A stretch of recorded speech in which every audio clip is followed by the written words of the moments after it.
If you have a passion for something, you never work a day in your life. In order for you to be successful, you got to encircle yourself with those people who are successful. If you don't put your mask on to take care of yourself first, how are you going to take care of somebody else? And then once you do that, it's going to radiate and people are going to see the difference in the way how you conduct business. That was the most devastating moment to me when I dropped you off at college. When you try to be a leader and be micromanaged leader or a helicopter leader, how are you going to be most successful in your role as a leader? I took my pain of past things that I went through and turned it into a purpose to make the areas of being a better me and loving myself. And then hopefully I can empower others to not allow your past to determine your future. Sneakers on the pavement, life in motion, cars in the driveway, dreams stay rolling, sneaker car, leadership, how you move tells the world what you represent, leading self first. That's the foundation. Influence over titles, real conversations, friendships, marriage, parenting with purpose, working life balance, community service, footwear and ride. Yeah, we taught that too, but it's really about the choices and what you do. Mentors, growth, overcoming pressure, leading by example. That's the measure. From the streets to the boardroom, we all lead. Sneakers, cars, and leadership. SCL. Welcome back to Sneakers, Cars, and Leadership. I'm your host, Drae Hub. This is a platform where we bridge the gap between cultural excellence and leadership discipline. And so today is a heavy hitter episode. We usually talk to executives about their why, but today you all are going to learn about my why. And I'm excited. You know, she's a powerful woman, a powerhouse in the Atlanta professional landscape. She's the executive director of Atlanta Medical Association, associate director of career advancement at Morehouse College, an author, an entrepreneur, mother, a grandmother, a sister, a friend, a minister. There's like a long list of titles. There's like a wall full of diplomas and degrees sitting somewhere that's just full to the rim. But I'm excited. But more than those titles, she is the woman who raised me to be the leader that I am today. You know, she's my mother and the grandmother to my 3 children. So Dr. Priscilla Hubbard, I am so happy. Welcome to the show.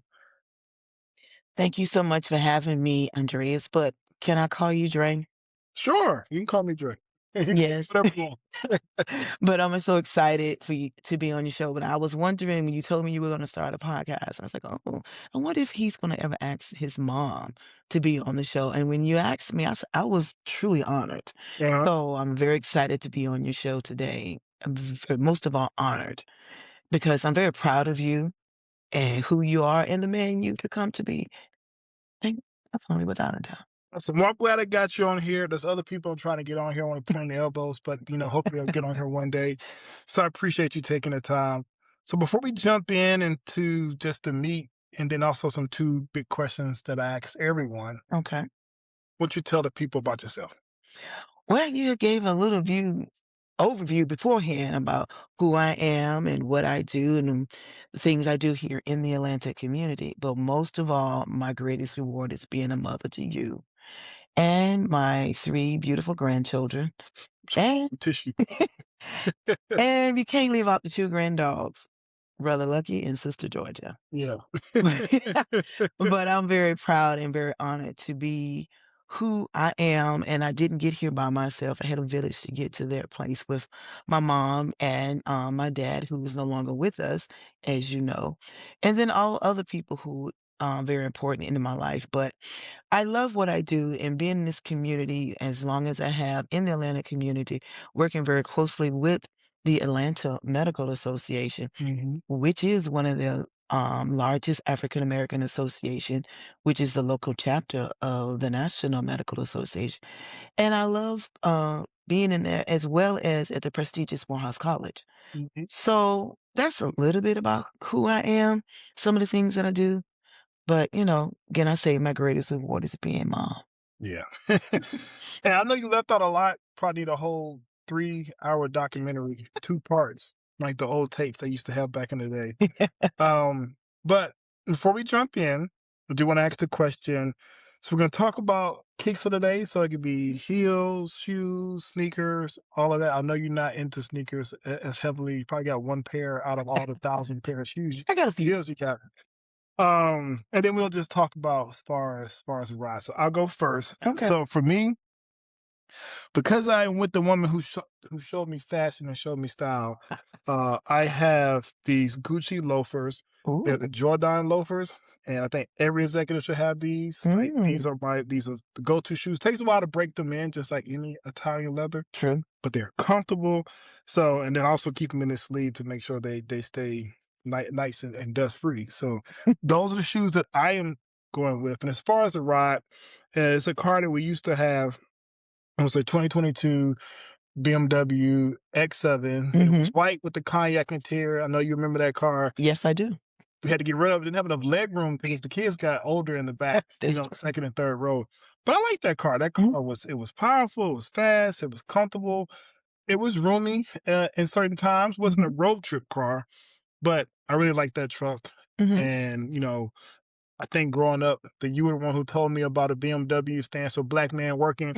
And I was a black man working when we had one. And I do, I miss that vehicle. So for you, what shoes or pair of footwear come to mind when you think about your leadership and where you are and what you've done in your career? Well, it's interesting that you said that. And it's a shoe, which I love, and a good Italian shoe. Okay. And the red bottoms. The red bottoms are beautiful shoes. And it's an Italian leather. But it takes a minute for those shoes to get broken in. It takes about a good year of a good Italian shoe, as well as a good ostrich shoe that I've had before. But I even tie that into leadership. Okay. When you get a pair of brand new shoes, you step into it, it's going to hurt for a little bit. But as long as you walk in this shoe, take time with that shoe, it kind of gets used to you. And it unfolds to you. To the fact when it slipped in, you put your foot in, it's like you slide into a glove. And that's what, to me, about leadership, because once you got your stride, just like your past shoe you just stated, you can move around in it, easy to walk in, as it becomes a very comfortable shoe. Even though the red bottoms, I normally wear pumps, even though I'm at 6 foot, even by the time I put the pumps on, I'm 6'3", 6'4". And people told me, "Oh, you just high maintenance." Yes, I stand high and need to be maintained. And that's the way I look at that shoe, because when you wear those red bottoms, it's going to take a minute. And just in the symbolization as a great leader, it's going to take a minute. And get to that point, because like I stated earlier, just being a leader is good, but are you an effective leader? Can you delegate and make others want to realize being in your presence without you saying anything means a lot? They can just look at you, watch your mannerisms, and learn a lot from you without even saying nothing. Well, see, they're not ready for today. See, dropping gems already the first couple of minutes. Now, what about that vehicle? Like, what's the ride? Is there a ride that brings back memories that got you through, or is there a ride that you have driven before and you love? Is there a ride that you want? Just tell me what car comes to mind, or what vehicle comes to mind. My dream car is the Mercedes-Benz, the big series, 6 Series. Oh, the S-Class? The S-Class, yes. Boss vehicle. Okay. And when people think about boss, Mhm. it doesn't mean someone that's overpowering. But boss to me means you are building opportunities to succeed successfully. Oh, okay. That's a boss. Mhm. When you slide into the BMW, not the BMW, the Mercedes-Benz, you slide into the leather, the acoustics of the sound, the steering wheel as it rounds, that the ease and the drivability of that Mercedes. Mhm. When you see that Mercedes-Benz come down the highway and pull up, Mhm. that's prestigious. Hmm. It symbolizes a boss, not overpowering, Uh-huh. but someone who has built an opportunity and they're succeeding successfully. And they're not afraid to pivot that over to help others get to that particular point. And one of my favorite movies, which I talk about a lot, is that movie with Will Smith and that famous gentleman who was a financial whiz, Pursuit of Happiness? Pursuit of Happiness. Yes. You remember when the gentleman rolled up in that Ferrari? Yes. What was the question did he ask him? What do you do? Hmm? Oh, was that the question? What was the question? He actually said, "Oh, that's a wonderful ride." Uh-huh. He said, "I don't need you to tell me how to get it. You tell me about to get it. How can I get that ride? I don't need you to give it to me. Mm. What do I need to do to get to that?" Mhm. So my thing is, when you talk about a boss doesn't have a problem in telling you how to fish. Mhm. Not give you the fish, but what do I need to do to learn to be able to fish properly, to be able to move and pivot, to do the things that I need to do to be that boss, but a successful boss, and most of all, effective boss.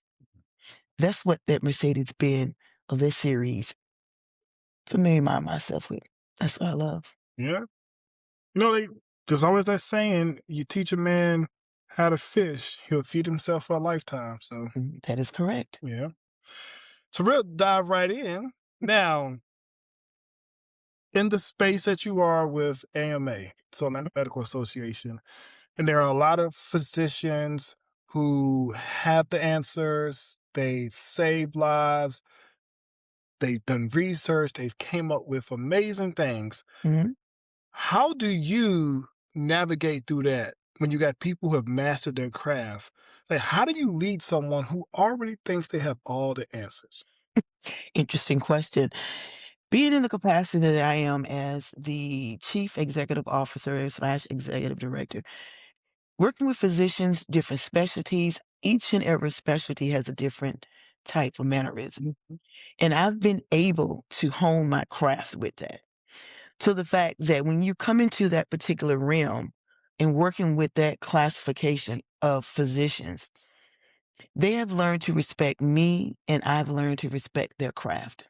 Okay. So it's easy for me now to be able to maneuver in that because when you're coming into an arena when you've never come before, you want to first understand them. Sit back and watch their mannerisms. Don't come in and think that you know more just as much as they do, and most likely you not, because they have those credentials by their names, the MDs, PhDs, the MPHs, the MBAs. And they have several acronyms, FACSs and all the above. So you come in with maybe one alphabet behind your name. How you think you're going to be able to supersede in that particular area? In some areas you may and some may not. But you first got to get respect. Mm-hmm. And not only that, trust. Trust is earned. It is never given. Yep. And that's what I've learned working with them. They had to first trust me. Was I nervous? Yes. I was coming into a world that I've never been into that capacity. Mm-hmm. And once I gained their trust, they gave trust to me. I was able to now, I'm to be able to work along with them. They trust me with a lot of things, to be able to run an association with almost 1,000 physicians of all different types of specialties. Mm-hmm. And to be able to keep them where they are at this particular point, to be able to represent them in various capacities. That's a lot of trust, Mm-hmm. but it was earned. It was never given.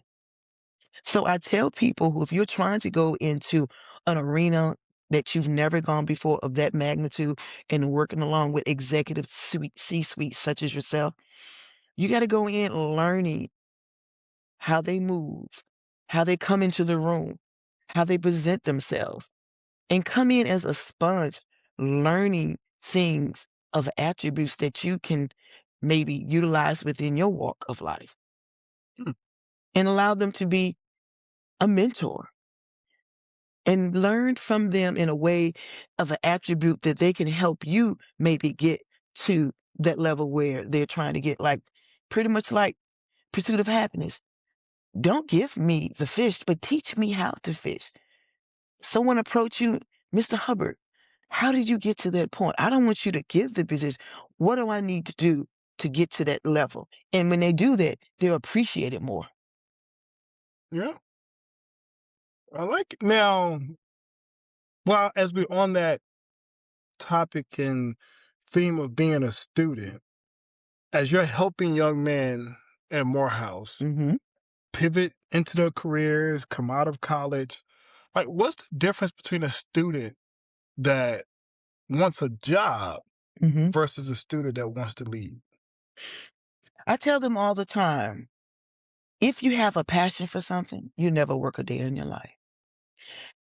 You can get a job, Mm. but what are you doing to get a career? Because once you get that job, what are you doing to hone your craft to pursue that in a career? Just like a physician, they'll get their MD, but they're always learning. They're always going back because medicine changes just as well as a career change. But what are you doing to position yourself to be most successful and most knowledgeable, not just in the job, but in the career? And most of them have that passion to hone your craft in that career. What are you doing to prepare yourself for that? Are you positioning yourself around the right people? My slogan is, in order for you to be successful, you got to encircle yourself with those people who are successful. Mm-hmm. You might not have it all right now, but sometimes you might have to step back and observe the room and see about whoever's have to have the craft there which you're trying to pursue, attributes you're trying to pursue, and just take notes. Be a sponge. Don't come into the room thinking you know it all. And that's what I tell them. Come in learning to do something different to set the tone for the next person that have to come before you. I like it. I like it. All right. So I've checked the two. We talked about AMA. We talked about Morehouse. Mm-hmm. Let's talk about Dr. Hubbard. Okay. And as a mother raising a young man who was very adventurous That you were. and having to navigate through just when you were going to school, the jobs, how did you manage that? And if you were to talk to someone that is in the shoes that you used to have, what would you say to them? I actually like 3 questions in one, so. Yes, you did. But interesting question. When you were coming up, uh, you and I have a very unique relationship. You're my son, but you're my best friend, and we could talk about anything. Before any endeavor that where I would go into, going back to school and everything, I would always talk to you and see how you felt about it, because I knew some of those times we wanted to do things, it was going to take away from my time from you and me. So, and secondly, I had a village. My mom, my family members, they kind of helped out on those moments when I could not, trying to work, trying to shuffle, trying to get, but also going back to school. So that helped me a lot to be able to feel comfortable when I knew you were safe, because that was my main and top priority. Mhm. And any and everything I did was always you, making sure you were safe, your environment was safe, you had what you need. Once I realized you had what you needed, then I was able to pursue the things I wanted to do, to go back to school and to finish my degree. Okay. So that's what I would suggest to anyone, if you single parent such as myself and whatever, Talk it over with your kids or your children or however in your village and let them know what do you want to do and let them know you need in their support and give them an opportunity to tell you how they can support you. That way it would not be a hard task. And again, I said that's how I was able to raise you, even when your moments where you were defiant in some realms. But I never gave up on you. I never did because I knew you were going to be somebody.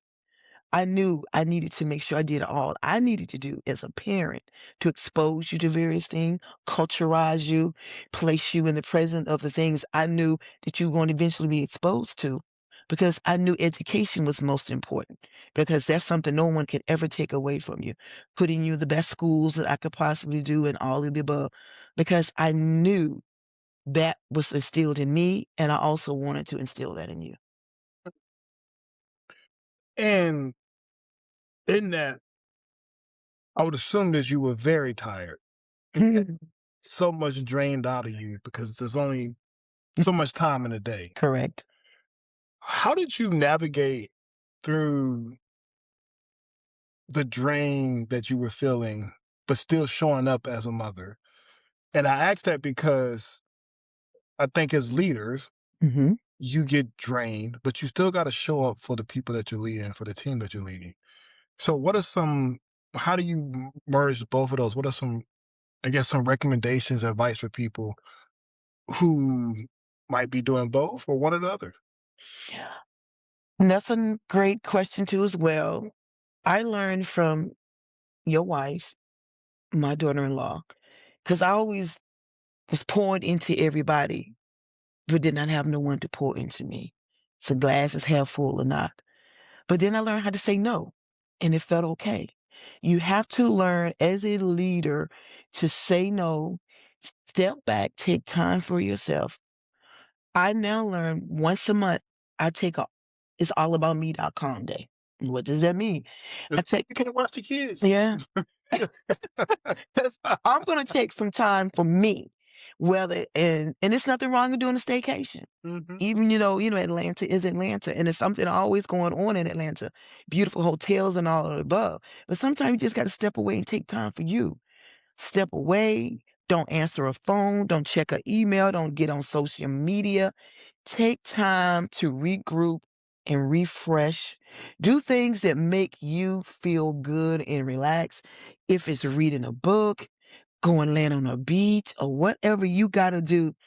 That way you can take away, regroup, come back refreshed. New thoughts, new innovative ideas because you stepped away from it. It's so many hours in a day that you can do. Because if just like on a plane, as you know, you traveled extensively, such as myself, what's the first thing they tell you when they go through all of the debriefing before you take off? Put your mask on before you do someone else. Correct. So if you don't put your mask on to take care of yourself first, Mhm. how are you going to take care of somebody else? Because we pour so much into everybody else. But sometimes you might not have anybody to pour into you. So that's when you got to step back and take time for you. And what's most important to you is you. Because if you don't take care of yourself, who will? Mhm. Whether you're married, whether you're in a relationship or whatever, you still need to take time for you and don't feel bad about it.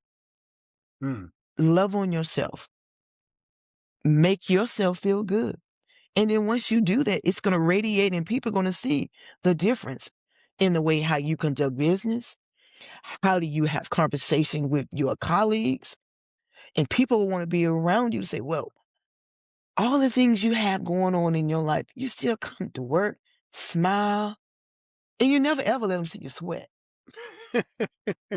You never do. And now I'm really happy. A lot of jobs are putting those rest and relaxation rooms where you can just go and take a moment or meditation room. Mhm. Oh yeah, it's a beautiful thing. We have that at work.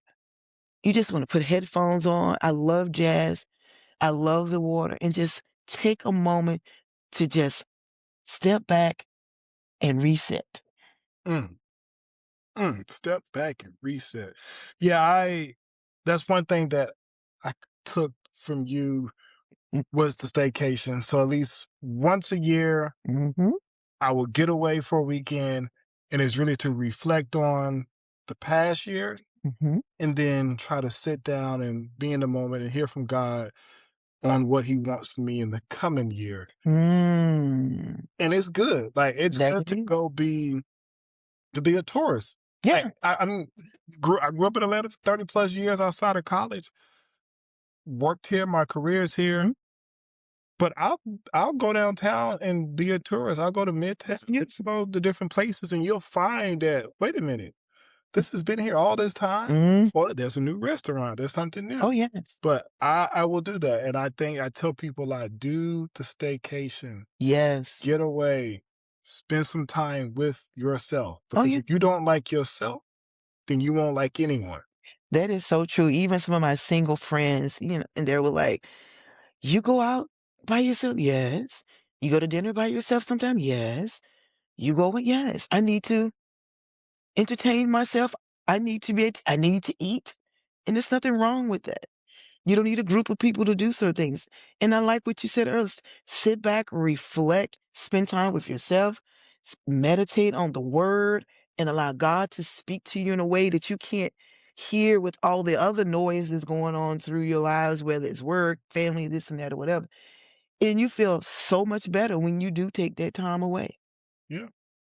Even before I got married, I would go to restaurants. I want to go somewhere. I love movies, and that's because that's all we used to do. Stop by.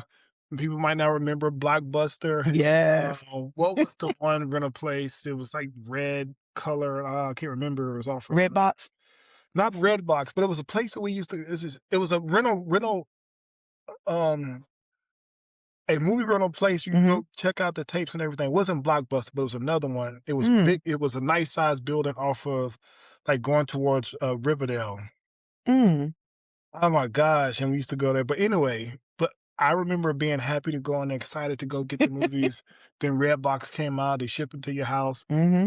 And so I love movies. I love all types of movies. And there was times where it could be the new Shrek movie come out. I went to the theater going to see it, but I went very early Mm-hmm. because I didn't want people to be like, wait, why is this grown man in a theater at 6 o'clock at night watching this kid movie? And nope, I'm at the 10 o'clock show or just me in the theater by myself because I want to go see the movies. This is Right. before you had streaming. Right. But I was doing all that. The only thing I do regret, and I know you've done it, is I didn't take trips Mm. by myself. I Oh, always felt like I wanted to have somebody with me on Mm-mm. trips, but that is one. I won't say regret.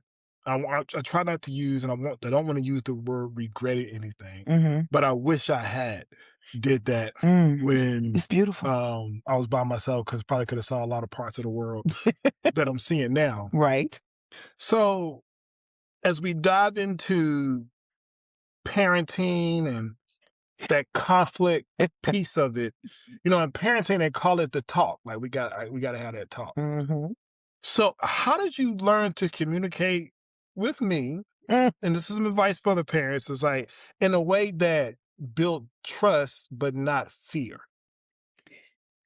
Well, I always had an open door policy with you. I wanted you to feel safe, to know that you had an open door to ask me any question about anything, because I wanted you to hear it from me as opposed to someone out in the street. And I still do that with my grandchildren. I always want to make sure you feel safe, because children need to feel safe. Mm. They need to feel comfortable to know that if they have things going on their minds or whatever, their home is their happy place because they feel safe. And I know one of my grandchildren, I think Aiden, said that, "What do you do?" Like, "Because I feel safe at my home." Mm-hmm. And that's what I wanted to do. I always wanted you to feel comfortable to know that whatever was going on, whether it's something at school or anything of the nature, I always want you to know you have a safe haven here with me, your mom, because it was just you and I. Or when you spend time with your aunts, your uncles, or your cousins or something of nature. But majority of the time it's you and I. You and I used to take road trips once a month or whatever. I don't care. I put you in the back seat, put your car seat on, and like, we're going away for the weekend. I don't care. That was my moment of spending time with you, sharing my moments and time with you, because I felt that was so important, because I worked all the time. But I wanted, that was you and I time to get together. And that's so important. And sometimes I tell parents, take the time, just you and the kid, just get away. Just something that way you can do that connectivity, especially now. Kids now need to feel safe because they do this, they got social media, they got these video games or whatever. But if you don't have that open door policy that your kids can come to talk to you about anything, that's a disconnect Yeah. because they're gonna find it somewhere else and it might not be where they need to be. Yeah. Yeah. That's another thing where I try to be purposeful in having individual relationships. I, I tell myself is I'm a four-way dad. Mm, And when I say four-way dad is I'm a dad to all three of my kids together. And then I'm a dad to each one of my kids individually. So my relationship with London is different from my relationship with Aiden, the same thing with AJ, and so on and so on.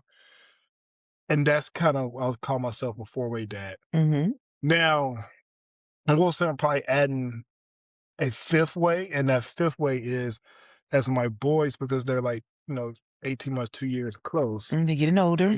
is having that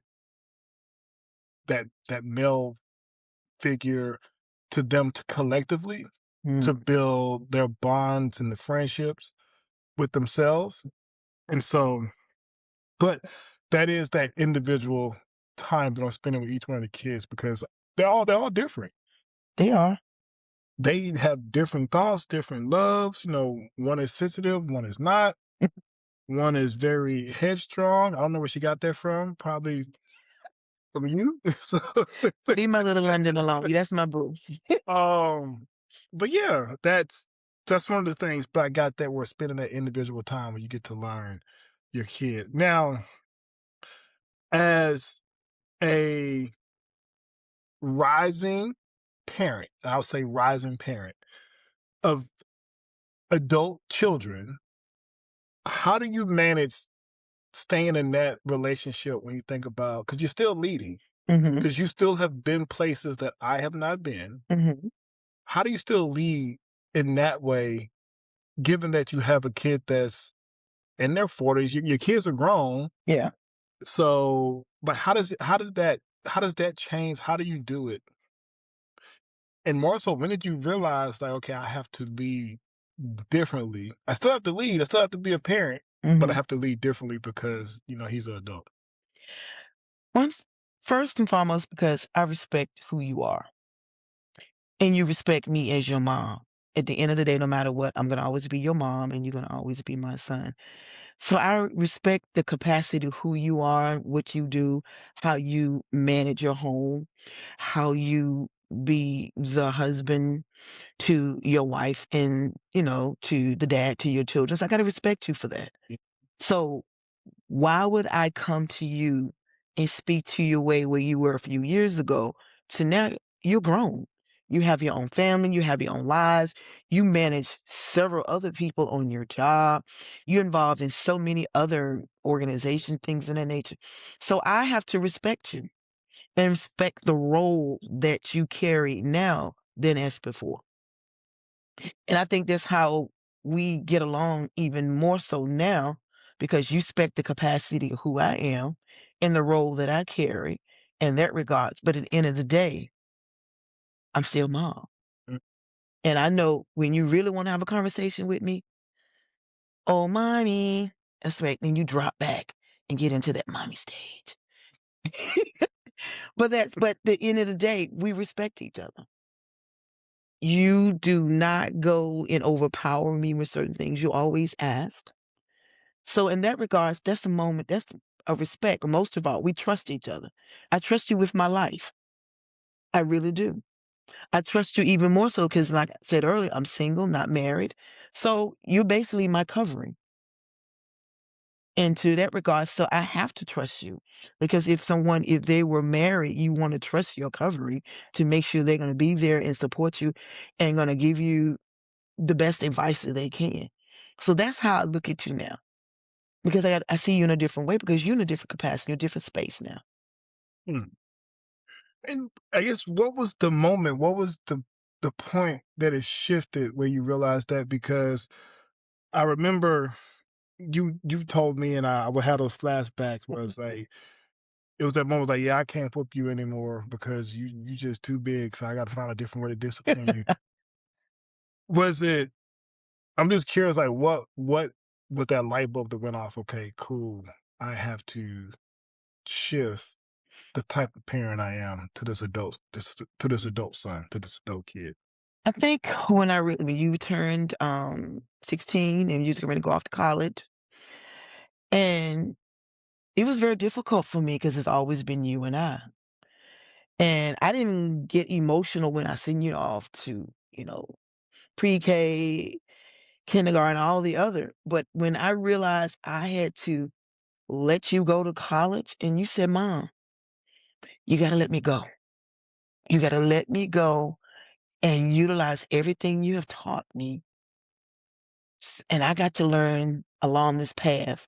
And you got to trust what you have instilled in me. I'm going to take that with me. And I realized then he's grown and I got to look at him differently. And that was very hard for me. That was the most devastating moment to me when I dropped you off at college. And when you popped it, Devastating is a large. yeah, it was because it hurt. Because I'll never forget it. When you was getting ready to leave, and I was getting ready to go back into the dorm, you reached behind me, and my mom was in the back, and you hugged my mom, and you whispered to you never knew I heard that. You said, Grandma, take care of Mommy. And when you popped the corner of your dorm and you reached back and you waved, I lost it. I said, my son is grown and I got to let him go. I was so hurt. And for 2 months, I could hear you walking down the hall, calling my name out because we had been connected for so long. And that's when I realized I had to let you go and trust everything that I instilled in you. Like you said, I had to trust that you're going to use it. And when you had your first incident, and I told you, don't call me unless you figured it out. And then you can have a conversation with me to tell me how you're going to work this out. He said, Mom, before you say anything else, this what happened. I said, okay, so now we can talk.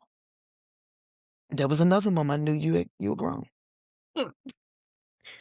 And you remember the moment very well. What happened? Yeah. Took you 26 years. I didn't know that was what you was feeling in that moment. Oh, I was hurt. My mom, she said, let it go, babe. Now I'm up on my kids to leave. I've been telling Q, I was like, when they 18, they gotta go. Like after this story, I might be like, nah, they might have to technology and stuff. They could do online schooling to get their college degree. It's like you leave when you get married, right? But yeah, because remember it was you and I for a long time. Yeah. And you at 16 going out to college, to me, that was young for a child to go out to school, 16, 17 years going on to high school. To college. That was a lot. But like I said, but when you whispered that was a wrap for me. I was like, I'm out. I just bawled. Because my baby was grown. He was gone. And going to school in Providence, Rhode Island, in Atlanta, there was not a hop, skip, and a jump. No, it wasn't. It was a 24-hour drive to get you there, turn around, enroll, get you in school, put you in your dorm, all of the above. And then another moment was very instrumental. It was when a young man who was in your dorm, his parents had dropped him off and left him on the curb on his little footlocker. He was devastated, booed and cried. And I asked, what's wrong? He said, I'm so afraid. I've never been home, away from home. And you reached across it and hugged that young man. Said, bro, I got you. I'm getting old. Like, I don't remember none of these stories. It was like, geez. Yep. Maybe I wasn't observant as I am now because I was like, I don't remember. I don't remember that. I did very well. That man and he was from North Carolina. The young man was from North Carolina. His parents dropped him all back and left him on the curb, all his stuff on the curb. And I was like, oh my God, Drae. I ain't tempted to do it to like age. I'm gonna do it to London, but the age of 80, I'm gonna do that. I'm gonna spin back around, but I just can't be like.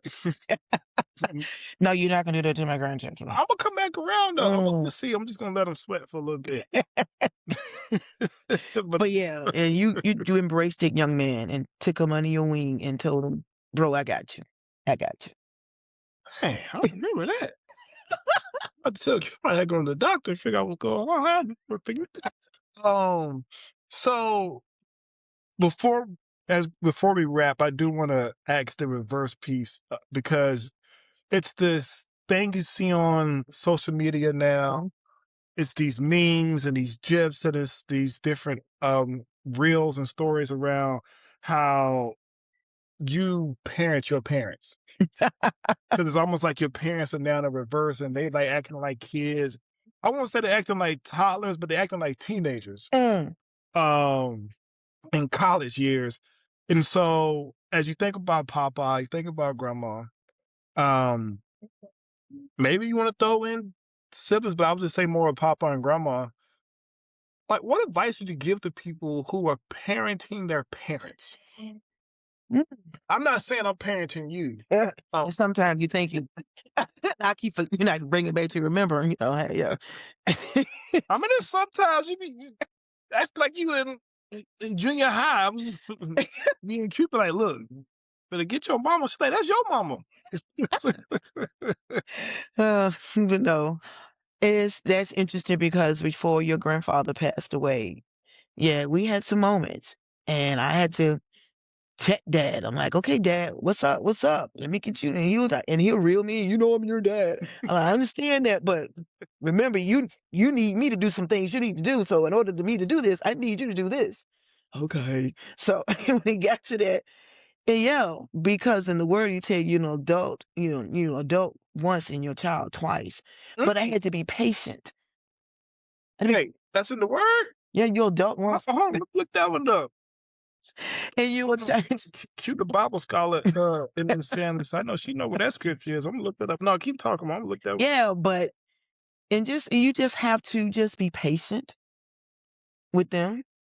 You have to make sure they can get back. Goes back to the trust in that regards, because there are gonna be moments. Just it's almost on a scale like someone who's dealing with Alzheimer's. They don't really. They're here, but other things are going on in their mind to make them feel that they're going back to some of their childhood. So you just have to be patient. And you still goes back to self-care as a caregiver, because right now I'm a caregiver for my mom. And there are moments that I'm like, Mom, look here, let's get it together, sister.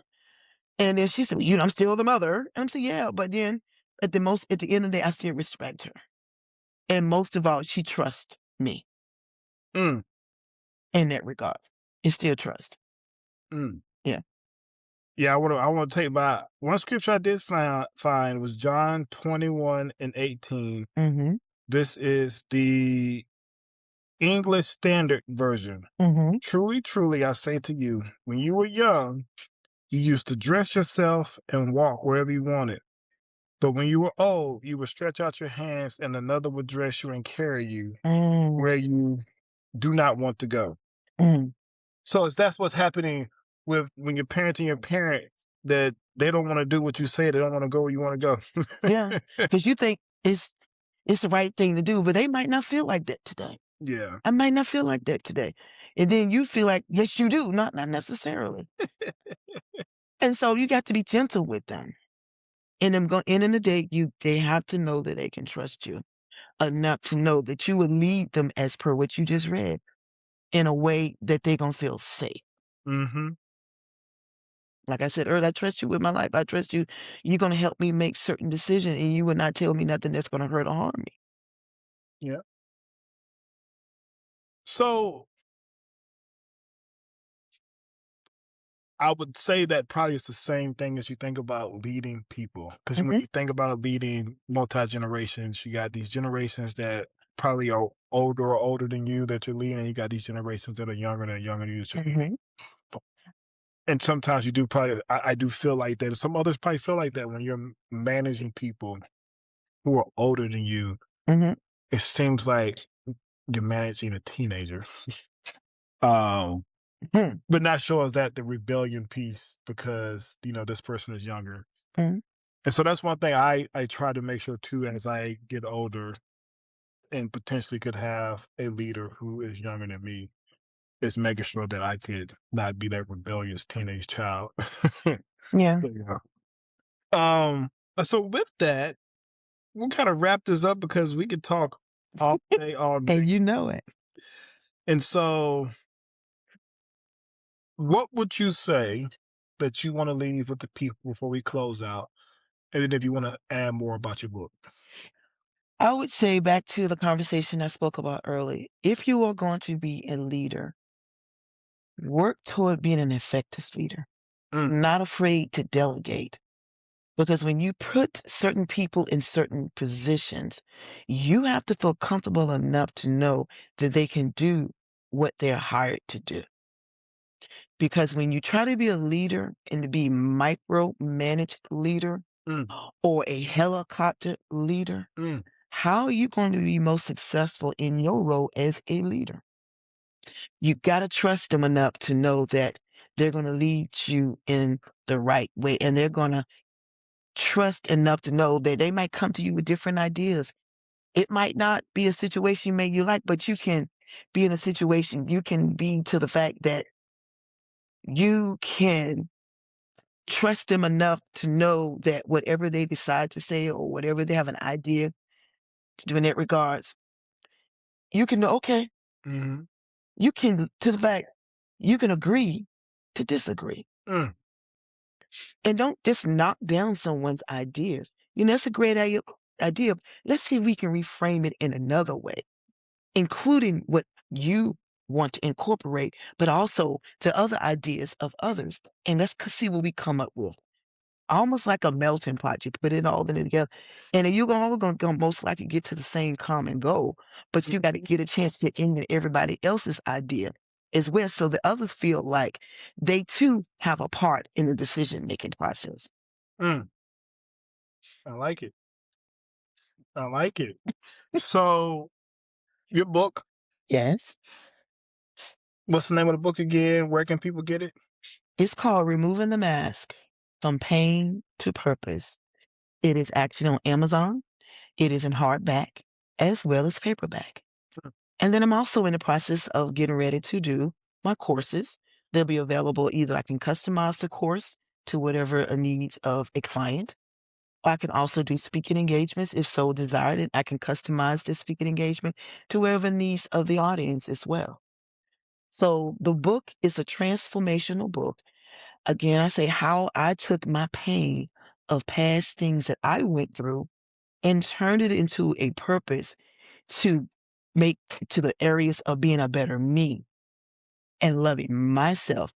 And then hopefully I can empower others to not allow your past to determine your future, Mm, but allow that past situation go in and perfect possibly the future you so desire because you now turn it into your purpose. mm. All right. I could just end it right there. But I appreciate you, Mom, coming on It's here, my pleasure, son. getting on the podcast. And I think that a lot of what you have shared with the people can help those who are parenting, Hmm. those who are on the tail end, where the kids are grown and get out of the house, but also too, how do you take some of those attributes as being a parent and bring them to your day job? So as I think about it, mentorship is parenting. Yes, it is. Parenting is mentorship. Mm. And so whether you are at your job, at home, in the community, whatever you're doing, you are preparing the next leader for that next step, just like you would do as a parent. That's right. So I thank you, Dr. Hubbard, for Thank coming you. on the show with me. I appreciate you. I'm Drae Hub. This is Sneakers, Carson's Leadership. and you've heard a lot today about being a purposeful parent in your life. And I'm glad that I have my mom here. So looking forward to just the nuggets that this episode has shared and everybody else who takes it away. So thank you, Mom. Thank you, son. I love you more.